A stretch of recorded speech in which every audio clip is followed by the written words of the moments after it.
परमाराध्य सद्गुरु महाराज का प्रवचन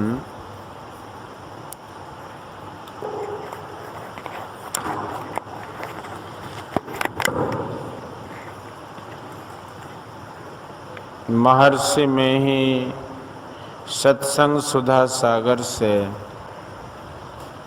प्रवचन संख्या 130 गुरु गोविंद सिंह की महानता।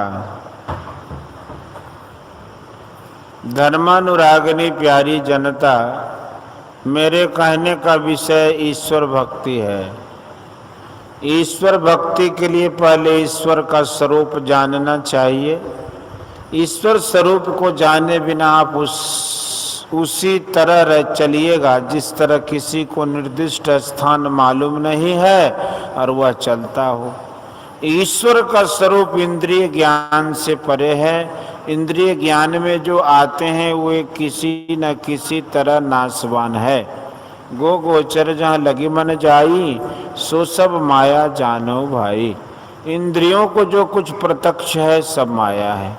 दूसरी बात यह याद कीजिए कि अपने राजत्व काल में श्री राम ने प्रजा को बुलाकर अध्यात्म ज्ञान की शिक्षा दी थी। श्री राम के राज को लोग आज भी बहुत अच्छा कहते हैं। अति उत्तम राजनीति बनाकर प्रजा को सुखी करना ही श्री राम का काम था। उन्होंने सोचा कि प्रजा इस संसार में तो सुखी है ही, शरीर छूटने के बाद भी ये सुखी रहें, दुखी न हो, इसलिए प्रजा को बुलाकर उन्होंने शिक्षा दी थी। एक बात और हुई होगी कि श्री राम तो राजनीतिज्ञ थे। राजनीतिज्ञ ही नहीं, वे राजनीतिज्ञों के भी आचार्य थे। जो बातें तुलसी कृत रामायण या वाल्मीकि रामायण में अयोग्य जचती हैं, हो सकता है वे छेपक हों। श्री राम ने सोचा होगा कि प्रजा को ऐसी शिक्षा देनी चाहिए कि जिससे वह इस लोक और परलोक दोनों में सुखी रहें। लोग समझते हैं कि अर्थहीन बहुत दुखी होता है। गोस्वामी तुलसीदास जी ने कहा कि नहीं दरिद्र सम दुख जग माही। लोग अर्थ के लालच के कारण ही चोरी, डकैती, वटमारी, बेईमानी, लूट आदि किया करते हैं। ज्ञान सरोवर में लिखा है कि महाराज युधिष्ठिर ब्राह्मणों को नित्य सोने की थाली में भोजन कराते थे। एक दिन एक ब्राह्मण एक थाली चुरा ले गए। खोज करने पर पता चला कि अमुक ब्राह्मण ने थाली चुराई है। चोर को दंड मिलना चाहिए, किंतु ब्राह्मणों के अदंडनीय होने के कारण उन्हें दंड दिया जाए तो कैसे? युधिष्ठिर इस असमंजस में पड़े थे। इस न्याय के लिए भगवान श्री कृष्ण ने उन्हें राजा बलि के पास जाने की अनुमति दी। भगवान को साथ लेकर महाराज युधिष्ठिर राजा बलि के पास गए और उस ब्राह्मण के सोने की थाली चुराने की बात कही। राजा बलि बोले कि इतनी कि तुम्हारी प्रजा धनहीन है इसलिए चोरी करती है। यह दोष तुम्हारा है। तुम अपनी प्रजा को पूरा धन नहीं दे सकते। तुम अपनी प्रजा को पूरा धन दो तो फिर कोई प्रजा चोरी क्यों करेगी? इस प्रकार आप धन देकर प्रजा को सुखी कर सकते हैं। राजा लोग ऐसा ही करते थे कि उनको पूरा धन देते थे जिससे वह चोरी, डकैती आदि नहीं करती थी। लोग झूठ बोलकर, धोखा देकर, ठग कर किसी न किसी तरह पैसा खींच लेते हैं। यह सब तो आप लोग जानते ही हैं, मगर गैर वाजिब नहीं लेना चाहिए। यदि कबीर साहब के समान खरा निर्लोभी हो तो ठीक है, उनका एक दोहा सुनिए कबीर चाले हाट को कहे न कोई पतियाए, 5 टके का 2 पटा 7 टके को जाए। कबीर साहब कपड़े बिन बिन कर बेचा करते थे। एक दिन वो एक चादर लेकर बाजार में बेचने गए और उस चादर का मूल्य उन्होंने 5 रुपये बतलाए। ग्राहक उनसे 3-4 रुपये कहते थे। अंत में वे चादर लिए हुए घर लौट रहे थे। रास्ते में एक चतुर व्यक्ति से भेंट हो गई। उसने कबीर साहब से पूछा, क्यों चादर वापस ले जा रहे हैं? कबीर साहब ने कहा, हाँ यह चादर 5 रुपये की है, किंतु कोई 5 रुपये देना नहीं चाहते। चतुर्जन ने कहा कि मुझे यह चादर दीजिए, मैं इसे बेचकर 5 रुपये आपको दे दूंगा और इससे जो विशेष होगा उसे मैं ले लूंगा। कबीर साहब ने कहा कि भाई मुझे तो 5 ही रुपये चाहिए। उस चादर को लेकर वह चतुर व्यक्ति बाजार गया और उसका मूल्य 8 रुपये सुनाने लगा। किसी ने 7 रुपये में उस चादर को खरीद लिया।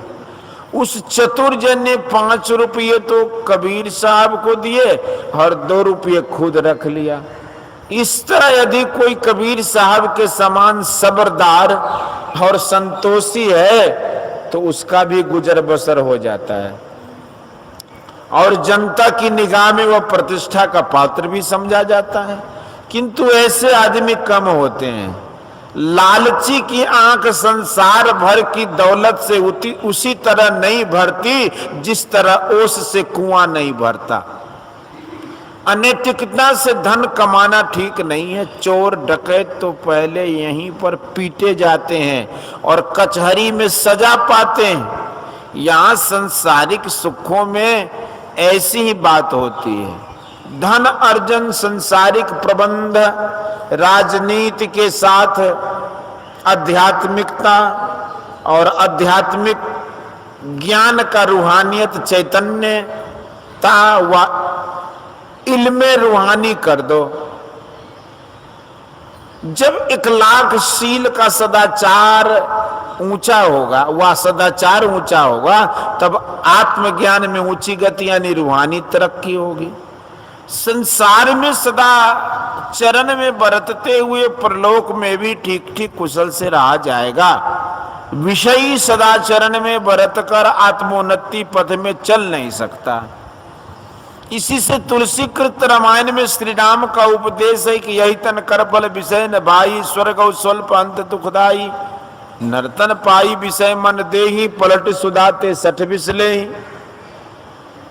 एक बार रास्ते में जाते जाते मुझको पंजवारा बाजार के कुछ सज्जनों ने कहा कि कुछ सुनाइए। मैंने कहा समय नहीं है, थोड़े में सब सुन लो। राम राजा सकल प्रजा।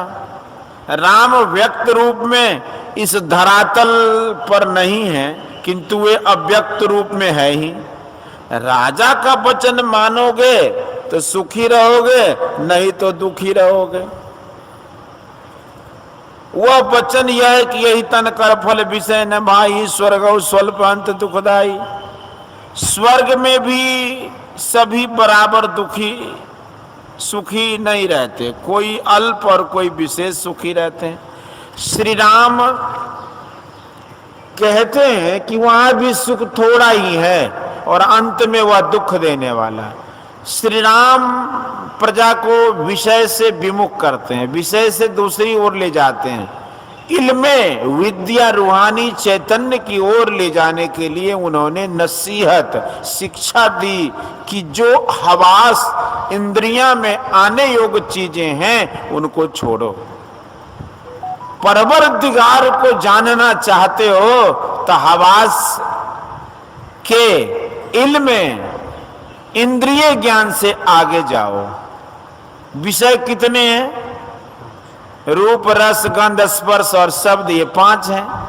ये आंख से, कान से, त्वचा से और जिह्वा से ग्रहण किए जाते हैं। विषय सुख भोग में जो आराम मालूम होता है उस आराम में रहना अच्छा नहीं है। स्वर्ग बहिष्ठ में भी बेचैनी लगी रहती है। यही श्री राम कहते हैं कि वहां भी लड़ाइयां होती हैं। वहां और यहां में यही अंतर है कि वहां भोग विलास की सामग्री अधिक है। इस शरीर के लिए तो यह कहा गया है कि नर्तन सम नहीं कवने उदेही जीव चराचर जांचत जेही। गोस्वामी तुलसीदास, श्री राम ने कहा कि विषय की ओर मत जाओ। इसका आशय क्या हुआ? निर्विषय की ओर जाओ। निर्विषय तत्व क्या है? जो हवास में नहीं आता, जो पंच विषयों से परे है, उस ओर चलने के लिए श्री राम उपदेश देते हैं। इंद्रियों की पकड़ में जो आवे वह माया है। अनविचार रमणीय महासंसार भयंकर भारी। नहीं विचार करो तो संसार बहुत अच्छा है, यदि विचार करो तो यह संसार बहुत भयंकर है। तब क्या करो? निर्विषय की ओर चलो। यदि कोई कहे कि क्या निर्विषय की ओर चलना ही भक्ति है, मैं कहूंगा हाँ, निर्विषय की ओर चलना ही ईश्वर की ओर चलना है, यही ईश्वर की भक्ति है। दूसरे कहते हैं कि ईश्वर तुम्हारे पास हैं, फिर बुलाओ किसको और जाओगे किसके पास? तुलसी साहब के पास एक विश्वासी मुसलमान गए कुछ जिज्ञासा करने के लिए। उनका नाम तकी था। तुलसी साहब ने उनसे कहा, सुन ऐ तकी न जाइयो जिन्हार देखना, अपने में आप जलवे दिलदार देखना। फिर उसका रास्ता बता लाया। पुतली में तिल है, तिल में भरा राज कुल का कुल, इस पर्दे सियाह के जरा पार देखना। यदि काले पर्दे के पार में देखो तो क्या होगा? तो कहा 14 तबक का हाल आया हो तुझे जरूर, गाफिल न हो ख्याल से होशियार देखना। यहाँ के भक्तों से या दूसरे देशों के भक्तों से पूछो, सभी अंतर में चलने के लिए कहते हैं। कितने मुझसे झगड़ते हैं कि ध्रुव और प्रहलाद को क्या इन आंखों से भगवान के दर्शन नहीं हुए? तो मैं कहूंगा कि तुलसी कृत रामायण में जो श्री राम ने कहा है उसे देखिए। गो गोचर जहाँ लगी मन जाई, सो सब माया जानो भाई। क्या यह झूठ है? देवी, काली, राम, कृष्ण, शिव आदि अनेक रूपों में लोग भगवान को मानते हैं। क्या उन अनेक रूपों में अनेक भगवान हैं या केवल एक ही भगवान सब रूपों में है? रूप के दर्शन से केवल शरीर रूप दर्शन हुआ, परंतु उन सब रूपों में जो एक ही है, उन आत्म रूप भगवान का दर्शन नहीं हुआ। किसी को चतुर्भुजी, किसी को दो भुजी का दर्शन हुआ। गोस्वामी जी को हनुमान जी सहायक थे। हनुमान जी से तुलसीदास जी ने विनय किया कि मुझे भगवान का दर्शन कराइए। वहीं का यह दोहा है कि चित्रकूट के घाट पर भई संतन की भीड़, तुलसीदास चंदन किसे तिलक देत रघुवीर। तुलसीदास जी ने उन्हें तिलक लगाया, किंतु फिर भी वे उन्हें पहचान नहीं सके। फिर घोड़े पर राजकुमार के रूप में दर्शन हुए, किंतु फिर भी पहचान नहीं सके। तुलसीदास जी से पूछिए, उनका अपना लिखा क्या है सो पढ़िए। उनका अंतिम ग्रंथ विनय पत्रिका, उसमें लिखा है कि यही ते मैं हरि ज्ञान गवायो, परिहरि हृदय कमल रघुनाथ ही बाहर फिरत विकल भय दायो, जो कुरंग निज अंग रुचिर मद अतिमतहीन मरम नहीं पायो, खोजत गिरि तरुलता भूमि बिल परम सुगंध कहाँ ते आयो, जो सर विमल वारी परिपूर्ण ऊपर कछु सिवार तृण छायो, जारत हियो ताही तज हियो सट चाहत, यही विधि तृषा बुझायो, व्यापित त्रिविध ताप तन दारुण, तापर दुसह दरिद्र सतायो, अपने धाम नाम सुर तरु तज विषय बबोर बाग मन लायो, तुम सम ज्ञान निधान मोहि सम मूड न आन पुराण गायो। तुलसीदास प्रभु यह विचार जिए, कीजे नाथ उचित मन भायो। जब तक गोस्वामी तुलसीदास जी बाहर भटकते रहे, तब तक वे उसी तरह भटकते रहे जिस तरह मृग कस्तूरी के लिए भटकता है। जैसे कोई प्यासा जन किसी तालाब पर जाता है, वहां पानी के ऊपर सेवार पानी में उगने वाला एक प्रकार का घास है, उस तृण को हटाए बिना ही पानी पीना चाहता है। ऐसे ही अपने अंदर में आवरण है, जब तक उन आवरणों को नहीं हटाया जाए तब तक परमात्मा रूपी निर्मल जल को कोई नहीं पी सकता। आवरण क्या है? इस पर कहा कि माया बसमती मंद अभागी, हृदय जमनिका बहु विधि लागी, ते सठ हठ बस संशय करही, निज अज्ञान राम पर धरही। काम क्रोध मद लोभ रत, गृहा सक्त दुख रोप, अते की मिजानई रघुपति, मूड परे तमकूप। जब तक अंधकार के कुएं से नहीं निकलो, अंदर के आवरणों का टूटना नहीं हो सकता। जब तक अनासक्त होकर घर में नहीं रहा जाएगा तब तक ईश्वर के दर्शन नहीं हो सकते। इसलिए अंधकार के कुएं से अपने को निकालो। जब तक सदाचार का पूरी तौर से पालन नहीं किया जाए, कभी गिर जाए कभी पालन करे, तब तक वह फल बहुत दूर है। यह तो गोस्वामी तुलसीदास जी का वचन हुआ। कबीर साहब और गुरु नानक साहब के लिए तो मुझसे पूछना ही क्या है। आमतौर से लोग समझते हैं कि गोस्वामी तुलसीदास जी केवल स्थूल उपासना में लगे थे और कबीर साहब तथा गुरु नानक साहब केवल निर्गुणवादी संत थे। आप उनके साहित्य को पढ़िए। केवल सुनी सुनाई बातों से संतों के प्रति अश्रद्धा अपने लिए बहुत हानिकारक है। सूरदास जी, तुलसीदास जी, कबीर साहब सभी अंदर की ओर ले जाते हैं। ईश्वर दर्शन इंद्रियों से नहीं होता। उपनिषद के वाक्यों में भी ईश्वर को आत्मगम बताया है। आत्मगम बजई जई संता। इसी शरीर में जीवात्मा और परमात्मा है, फिर भेंट क्यों नहीं होती है? इसका कारण क्या है? माया और छाया का आवरण जो जीव पर पड़ा है, यह आवरण जब तक नहीं हटे तब तक पहचान नहीं हो सकती। इस आवरण रूप का जहां तक पसार है वहां तक यह किस पर आवरण है? क्या पूर्ण परमात्मा माया के आवरणों से आवृत हैं? नहीं, यह माया के पसारों को भरकर और कितना विशेष है कुछ पता नहीं।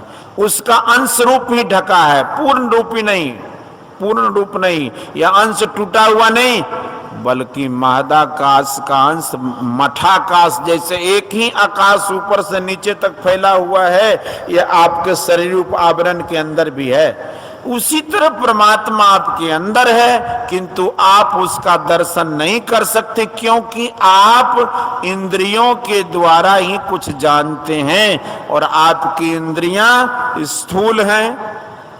उन स्थूल इंद्रियों से परमात्मा को कैसे पकड़ सकते हैं? स्थूल यंत्र से सूक्ष्म तत्व का ग्रहण नहीं हो सकता।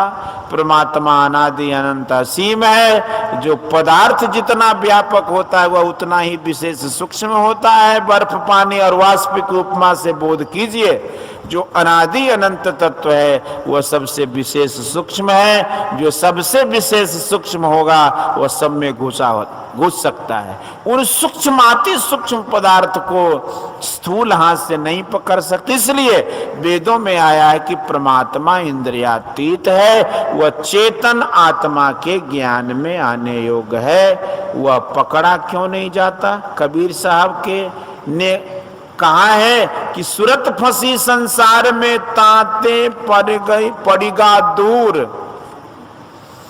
असुरत बांध सुस्थिर करो आठों पहर हजूर। अपने को इंद्रियों से और शरीरों से बिना छुड़ाए केवल बाहर बाहर के भागने से परमात्मा पकड़ा नहीं जा सकता। जागृत में इंद्रियां अपने अपने विषयों में फंसती हैं, स्वप्न में स्वयं अपने अंदर जाते हुए पाते हो कि मैं अब सोता हूं। तंद्रा में बाहर से कुछ अचेतनपन होता जाता है उस समय गला झुक जाता है, हाथ पर कमजोर होने लगते हैं। इस समय भीतर की ओर शक्तियां सिमटती है। जिब्या पर मिठाई रहने से भी मीठा मालूम नहीं होता। बहिर्मुख से अंतर्मुख होना, बाहर के विषयों से छूटना होता है। इससे जानने में आता है कि बाहर से भीतर होने पर इंद्रियों का विषयों से छूटना होता है। केवल स्थूल विषयों से ही नहीं, सूक्ष्म विषयों से भी छूटना होता है। इसी को कबीर साहब ने कहा कि भक्ति सतोगुर आनी। सतोगुर की भक्ति दूसरी है। इसी भक्ति का उपदेश गुरु महाराज करते थे और मैंने जो सीखा है उसी को आप लोगों के सामने रखा। अंतर में प्रवेश करने के लिए आप मानस जप, मानस ध्यान करके दृष्टि योग और नादानुसंधान कीजिए। दृष्टि योग में बिंदु ध्यान होता है, यह बिंदु सूक्ष्म है, इसको मन से गढ़ा बनाया नहीं जाता। बिंदु वह है जिसका स्थान है परिमाण नहीं, परिमाण रहित सूक्ष्मतम पदार्थ को बिंदु कहते हैं। आपकी दृष्टि जहां सिमट कर रहेगी वही बिंदु उत्पन्न होगा। बिंदु में तहनाद बोले रैन दिवस सुहावनम, पलटू साहब। बिंदु पीठम विनिर्भिद्या नाद लिंग मुपस्थिता, योग सिखोपनिषद। बीजाक्षरम परम बिंदु नादं तस्यो परिस्थितम, ध्यान बिंदु उपनिषद। मुसलमान भाइयों के लिए सुनला मका पे पहुंच के तेरी पुकार है आ रही सदा से सदा यार देखना। मिलना तो यार का नहीं, मुश्किल मगर तकी, दुश्वार तो ये है कि है दुश्वार देखना। तुलसी साहब। इसमें दृष्टि साधन पर जोर दिया गया। फिर कहा कि तुलसी बिना करम किसी मुर्शद रसीदा के, राहे नजात दूर है उस पार देखना। तुलसी साहब। दुर्लभो विषय त्यागो दुर्लभम तत्व दर्शनम, दुर्लभा सहजावस्था सदगुरो करुणा बिना, वराहो उपनिषद। गुरु चाहिए, साधन की युक्ति चाहिए और इसके लिए प्रयास चाहिए। जो इसका अभ्यास करता है वह भक्ति की चरम सीमा तक पहुंचता है। फिर भी किन्हीं का कहना है कि भगवान को गुरु मानकर चलना बहुत उत्तम है।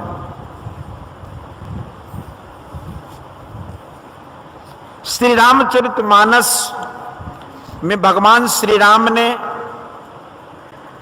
परम भक्ति साधिका सबरी जी के प्रति जो नवदा भक्ति का उपदेश दिया है, उसमें गुरुपद पंकज सेवा तीसरी भक्ति अमान का कथन करके अंत में सबरी जी को कहा है कि सकल प्रकार भगत दृढ़ तोरे। इससे विदित होता है कि पुरुष और स्त्री दोनों को उपयुक्त नवदा भक्ति की साधना करनी चाहिए। यह प्रसिद्ध है कि शबरी जी मातंग मुनि की शिष्या थी। श्री मीराबाई का यह शब्द है कि मीरा मन मानी सूरत सैल असमानी, जब जब सूरत लगे वह घर की पल पल नैनन पानी। जो ही पीर तीर सम सालत, कसक कसक कसकानी। रैन दिवस मोहि नींद न आवत, भावे अन्न न पानी। ऐसी पीर विरह तन भीतर, जागत रैन बिहानी। ऐसा वैद मिले कोई भेदी, देश विदेश पिछानी। तासो पीर कहो तन केरी, फिर नहीं भरमो खानी। खोजत फिरो भेद वा घर की, कोई न करत बखानी।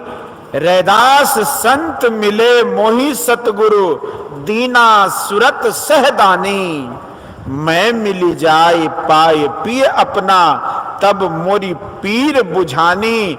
मीरा खाक खलक सिर डारी, मैं अपनो घर जानी। यह शब्द श्री मीराबाई जी के गुरु का पता बताता है। सहजोबाई तथा दयाबाई के गुरु श्री चरणदास जी महाराज थे। उनकी वाणियों को पढ़कर देख लीजिए। चरणदास गुरु सहजो केरो नमो नमो बारंबार, और चरणदास कृपासों सहजो भरम करम भयो छारा आदि।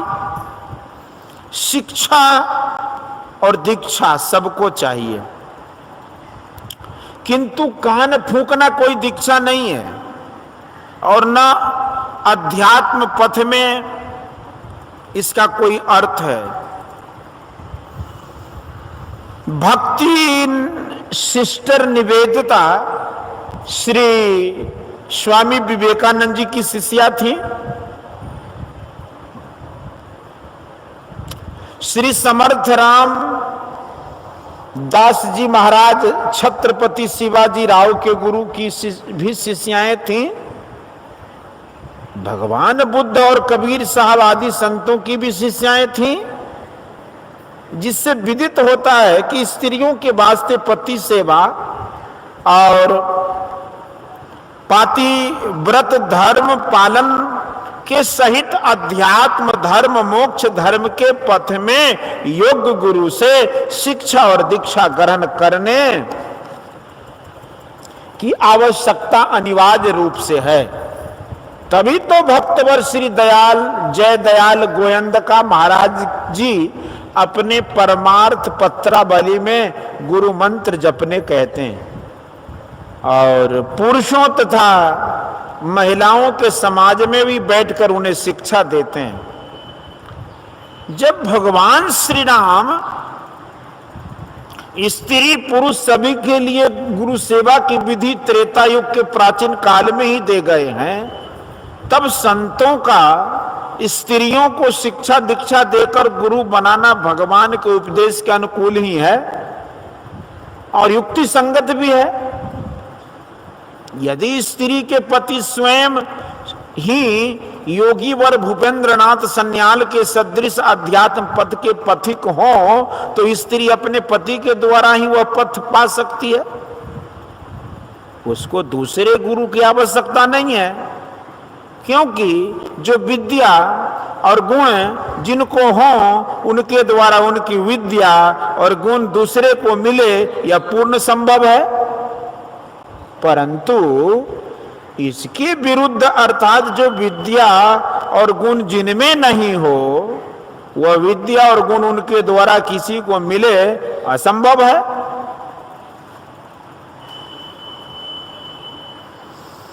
पत्नी को पति का गुण स्वभाव पतिव्रता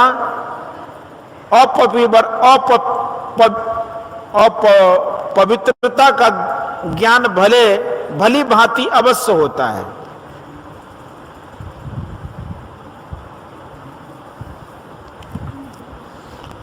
तदनुकूल वह अपनी श्रद्धा अवश्य रखेगी।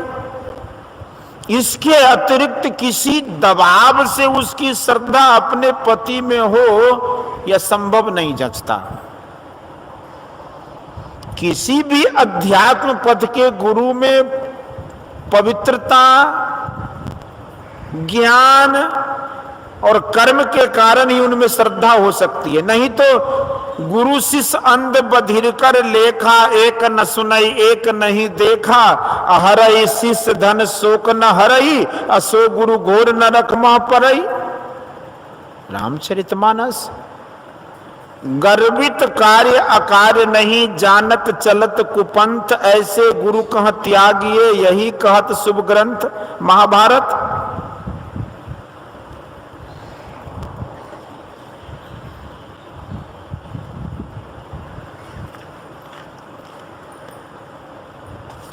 झूठे गुरु के पक्ष को तजत न कीजे बार, द्वार न पादे शब्द का भटके बारंबार। कबीर साहब। कतिपय लोग श्री मीराबाई जी को केवल मोटी भक्ति उपासना की ही भक्ति समझते, परंतु उनका जो शब्द पहले कहा गया है और इस दूसरे शब्द ऊंची अटरिया लाल केवड़िया निर्गुण सेज बिछी पचरंगी झालर शुभ सोहे फूलन फूल कली बाजू बंद कड़ुला सोहे मांग सिंदूर भरी सुमिरन थाल हाथ में लीना शोभा अधिक भली सेज सुखमणा मीरा शोभे शुभ है आज घड़ी से विदित होता है कि वह योग गुरु संत रविदास जी की कृपा से अंतर मार्ग के योग संबंधी योग साधनाओं को भी करती थी, अर्थात वह सूक्ष्म उपासना में भी अपनी अच्छी गति रखती थी।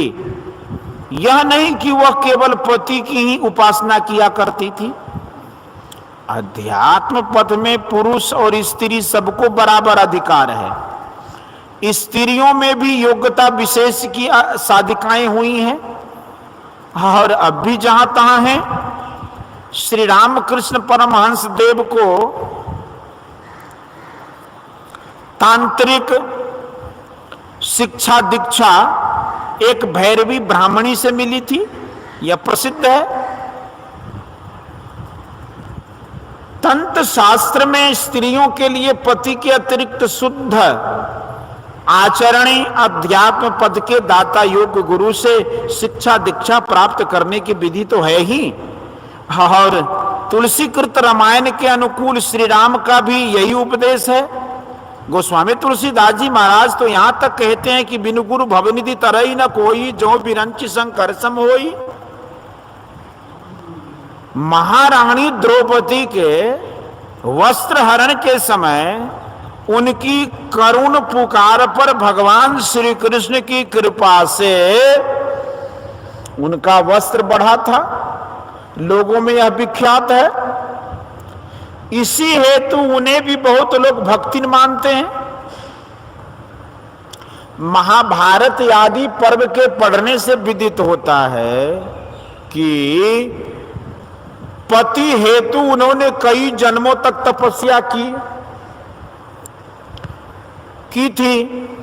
एक जन्म के उनके तप के अवसर पर उनको धर्म इंद्र पवन और युगल अश्वनी कुमार देवों के दर्शन हुए तथा उन्होंने पति रूप में पांचों को मानस और मौन इच्छा से वरण किया था।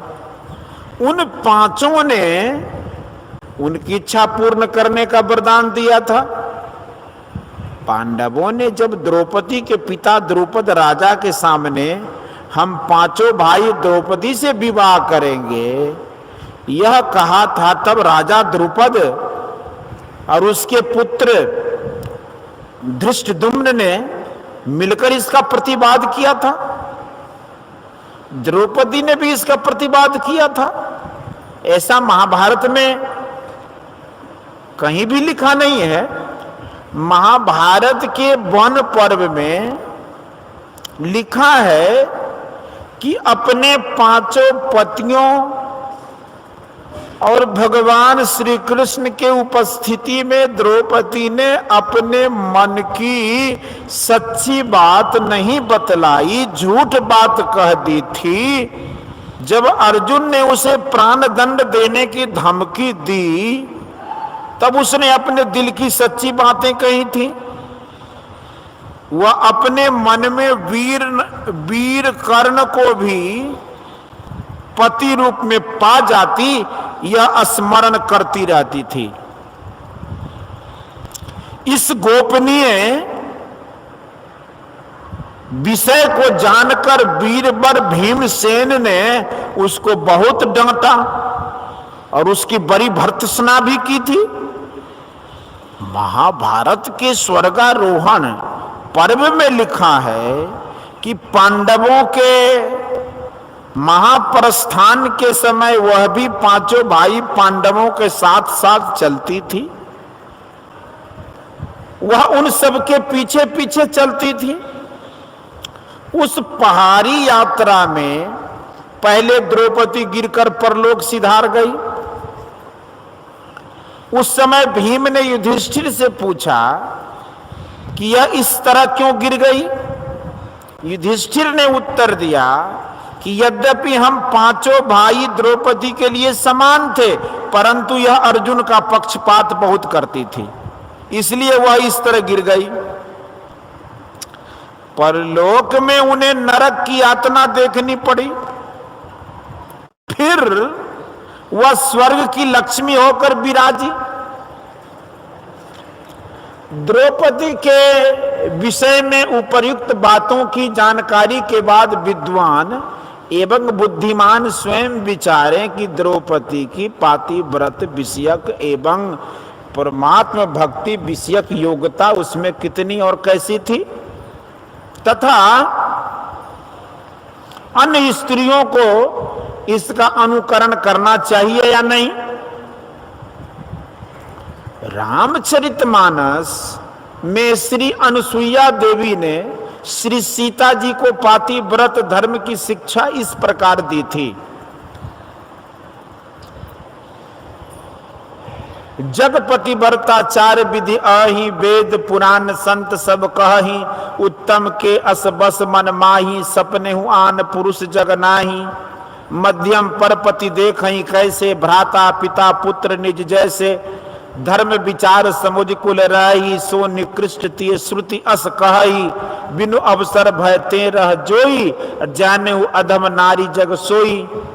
उपर्युक्त विवेचन के अनुकूल बुद्धिमान स्वयं ही विचार सकते हैं कि द्रौपदी अपने यथाकथित विवरणानुकूल किस कोटि की नारी कही जा सकती है, परंतु महाभक्तिन सबरी के लिए तुलसी कृत रामायण में लिखा है कि तज योग पावक देह हरि पद लीन भई जहां नहीं फिरे।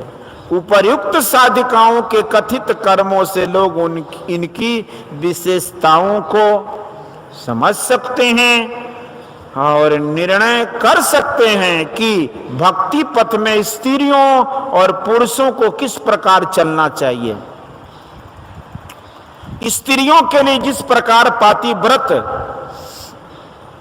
धर्म का पालन उनकी पवित्रता की श्रेष्ठता है, उसी तरह भगवान श्री राम के सदृश एक पत्नी व्रत का पालन करना पुरुष की भी पतिव्रता पवित्रता की श्रेष्ठता है। परंतु दोनों को सद्गुरु कर्णधार का आश्रय हो, अध्यात्म पथ का पथिक बन परमात्म भक्ति का साधन कर भव सिंधु को पार करके अपना अपना कल्याण बना लेना परम कर्तव्य है। यह कल्याण न केवल एक पत्नी व्रत धारण से और न केवल एक पातिव्रत के पालन से मिल सकता है।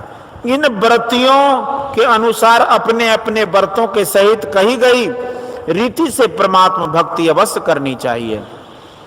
कोई कोई परम ज्ञानवती विशेष साधिका बहुत से पुरुषों की पथ प्रदर्शिका थी और अब भी हैं।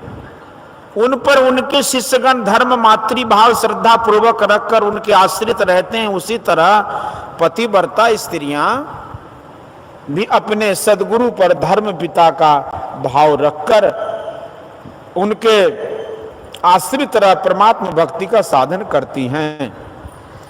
धर्म पिता गुरु जानी जे दृढ़ता लाभई।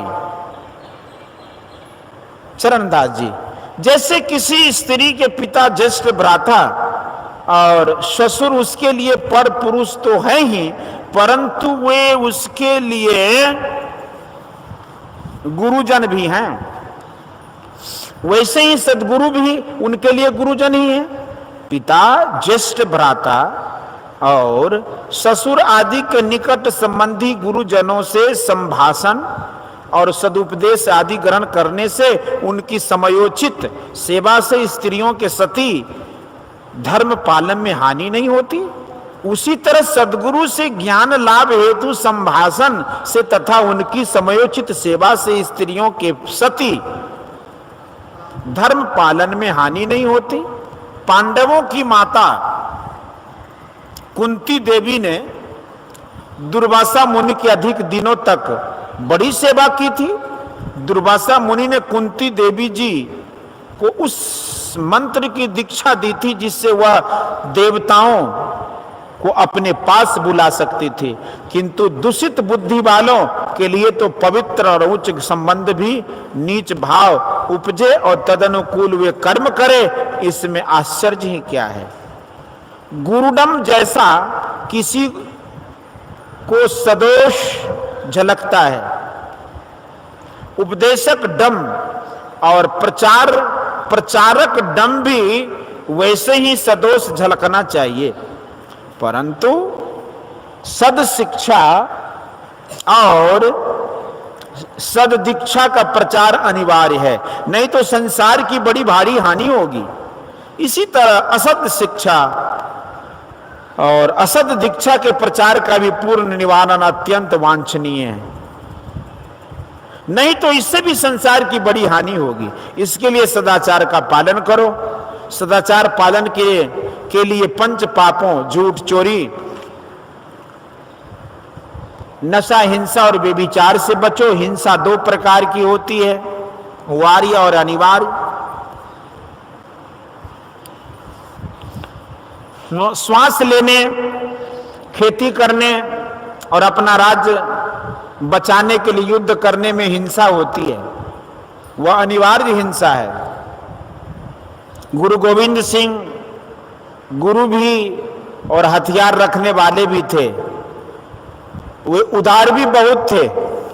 एक बार युद्ध के समय उन्होंने एक सिख सिपाही से कहा कि जो सिपाही युद्ध करते करते गिर जाए उसे पानी पिलाया करो।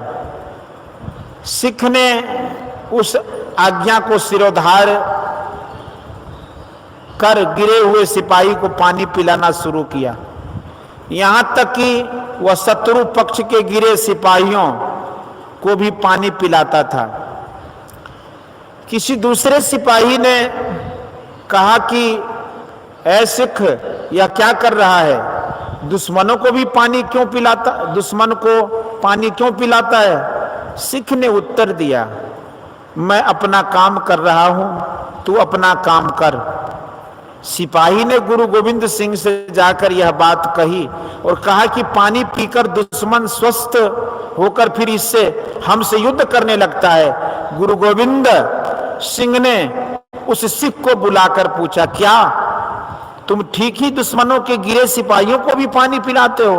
उन्होंने कहा, जी हुजूर।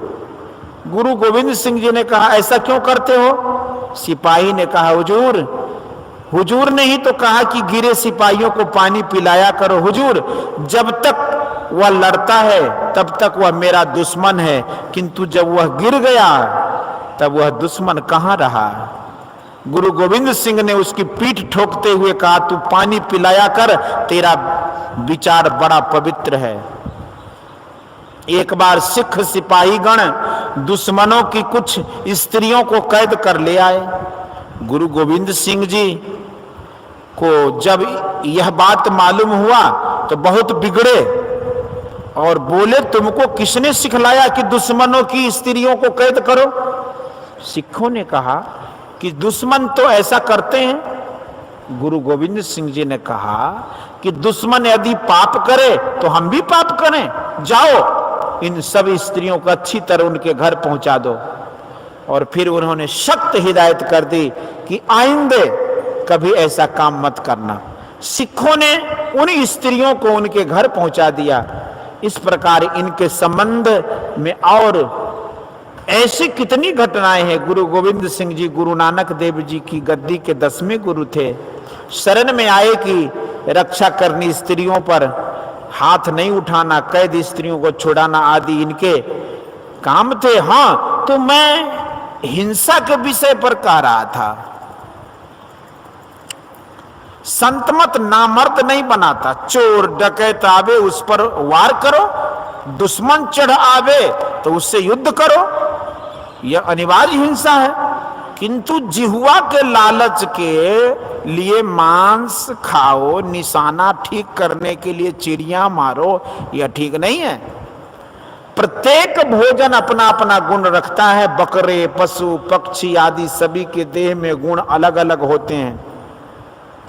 जहां मनुष्य शरीर को देवताओं के शरीर से भी विशेष कहा गया, वहां निम्न श्रेणी के जीव जंतुओं के मांसों को अपने अंदर डालना अच्छा नहीं है।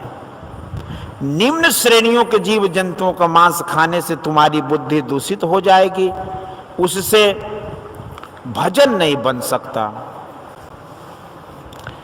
मांस मछली खाने से बुद्धि तामसी हो जाएगी, इसलिए इसका त्याग करो। यदि कहो कि मांस मछली खाने की आज्ञा नहीं देते और युद्ध करने के लिए आज्ञा देते हो, यह कैसी बात है? तो इसके लिए रामायण की कथा प्रसिद्ध है।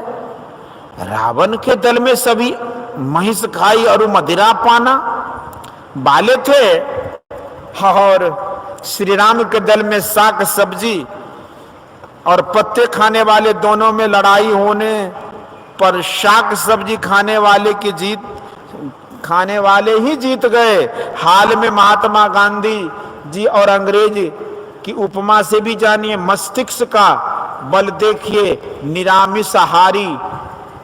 निरामिषाहारी महात्मा गांधी जीत गए और मांस मछली खाने वाले अंग्रेज हार गए।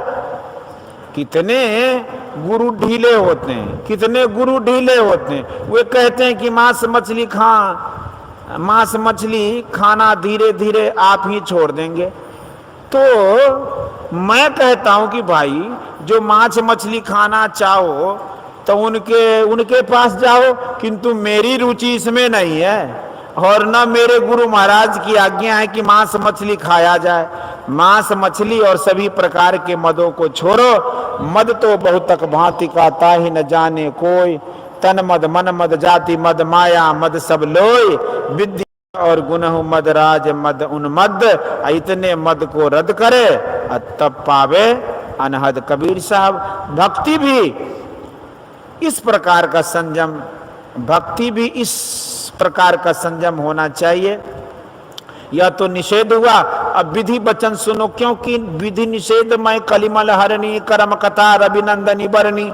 विधि वचन है, एक ईश्वर पर विश्वास करो, उसी का भरोसा करो जिसके स्वरूप का वर्णन किया गया। ईश्वर की प्राप्ति अपने अंदर में होगी, इसका दृढ़ निश्चय रखो। त्रिकाल संध्या करो, ध्यान करो, सत्संग करो, गुरुजनों की सेवा करो, अनासक्त भाव से रहकर अपने कर्तव्यों का पालन करो। स्त्री पुत्र भाई भतीजे परिवार आदि के लिए अपना हृदय खीरा बनाकर रखो। स्त्री पुत्र भाई भतीजे परिवार आदि के लिए अपना हृदय खीरा बनाकर रखो। अंदर सबसे हटे रहो, और बाहर सबसे मिले रहो। नहीं हटोगे तो भी हटना ही पड़ेगा, जबरदस्ती हटना पड़ेगा। यदि पहले से नहीं हटे रहोगे तो बहुत दुख होगा। इसलिए संसार में अनासक्त होकर रहते हुए कर्तव्य पालन और परमात्मा भजन करो तो दुख नहीं होगा। बोलिए श्री सद्गुरु महाराज की जय। यह प्रवचन अखिल भारतीय विशेषाधिवेशन सिकलीगढ़ धरारा पूर्णिया में दिनांक 26/12/1955 ईस्वी को अपराह्नकालीन सत्संग में हुआ था।